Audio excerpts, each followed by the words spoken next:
Baru-baru ini, Persatuan Ahli Falak Negeri Selangor (PAFNS) telah mengesan sebanyak 40% daripada 5,000 kediaman umat Islam di sekitar Lembah Kelang menggunakan arah kiblat yang kurang tepat dan sedikit tersasar.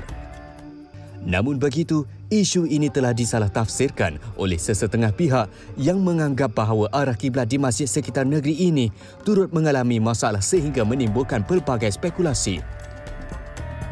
Bagi menjawab kekeliruan yang timbul mengenai isu ini, Majlis Agama Islam Selangor MAIS telah mengeluarkan kenyataan mengenai laporan akhbar berkenaan dan menjelaskan bahawa laporan tersebut sama sekali tidak berkaitan dengan penentuan arah kiblat masjid dan surau di negeri Selangor, namun hanya melibatkan rumah kediaman sahaja.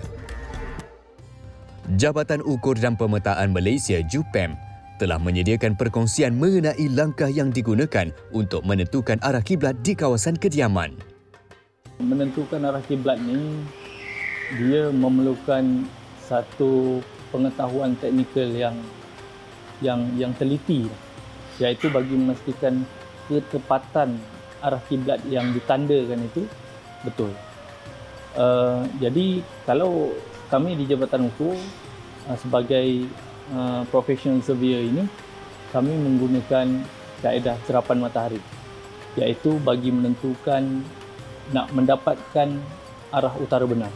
Daripada arah utara benar tadi, dengan menggunakan alat total station, kita akan cari arah kiblat sebagaimana yang kita hitung. Jadi apabila kita telah pindahkan ke dalam rumah tadi, alat tadi kita akan pasang di dalam rumah, kemudian berasaskan bearing yang luar tadi yang kita bawa ke rumah tadi adalah menjadi asas kepada alat yang kita pakai itu. Daripada situ nanti kita akan buka alat tu ke arah kiblat yang telah kita kira. Misalnya arah kiblatnya 292 30 darjah 00 saat. Alat ini boleh buka sehingga dapat 292 30 darjah 00 saat.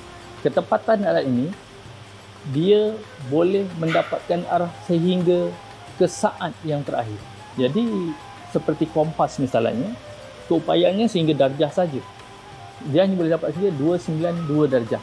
30 minit 00 saat itu tak dapat nak ditentukan. Tetapi dengan alat ini dia dapat menentukan sehingga berketepatan tinggi. Dengan hanya menggunakan bayang daripada matahari, kita boleh semak arah kiblat di tempat kita, di rumah kita, dalam keadaan betul ataupun tersasar daripada arah yang sebenarnya. Yang pertamanya, kita perlukan of course paper dan juga pembaris, kemudian data berkenaan dengan matahari melintas di atas garisan Kaabah. Data ni sebenarnya adalah pada setiap hari ada satu masa, satu minit tertentu yang matahari akan melintas di atas garisan antara Malaysia ke Kaabah. Pukul berapa dia akan lintas garisan tu, itulah yang kita kejar waktu tu. Jadi daripada data yang kami hasilkan ini, pada Jabatan Ukur hasilkan ini, pada 2 hari bulan 5 2023, pukul 3.23 adalah waktu di mana matahari akan melintas benar-benar di atas garisan Kaabah itu. Jadi kita lihat di sini yang pentingnya adalah ada bayang matahari yang boleh masuk ke dalam kawasan rumah kita, walaupun sedikit kita masih boleh gunakan. Jadi kaedahnya sebenarnya kita menggunakan satu tongkat yang tegak. Jadi dalam keadaan rumah kita begini ni, kita juga boleh gunakan bingkai tingkap. Kerana bingkai tingkap ni juga tegak kedudukan dia. Jadi bayang yang terkena kepada bingkai tingkap ini akan menghasilkan bayang di atas kertas A4 yang kita letakkan ini. Jadi bayang ini adalah menunjukkan garisan kiblat. Jadi kita boleh gariskan, kita rapatkan kertas ke dinding, kemudian kita boleh gariskan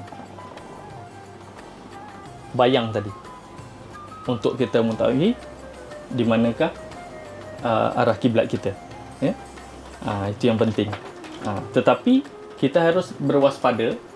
Ada bulan-bulan tertentu, ada hari-hari tertentu, bayang ini adalah menuju ke arah kiblat. Ada bulan-bulan tertentu, ada hari tertentu yang bayang tu lawan arahnya adalah arah kiblat.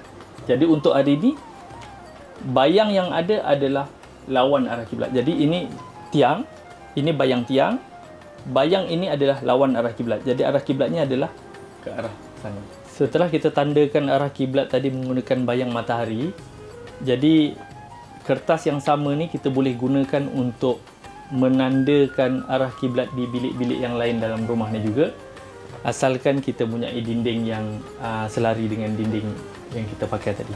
Contohnya ni di ruang tamu, so dinding ini adalah selari seperti dinding dalam, so kita boleh rapatkan saja tepi kertas tadi sama seperti di dinding sana. Garisan arah kiblat yang kita tandakan tadi, kita boleh lipatkan kertas ini mengikut garisan arah kiblat tadi.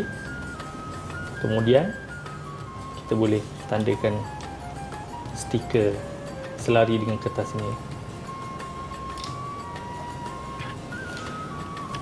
Jadi begitulah cara yang agak mudah bagi orang awam ataupun kita persendirian di rumah untuk semak arah kiblat kita menggunakan kaedah bayang matahari, dan macam mana kita nak memindahkan garisan arah kiblat tadi ke ruang-ruang yang lain.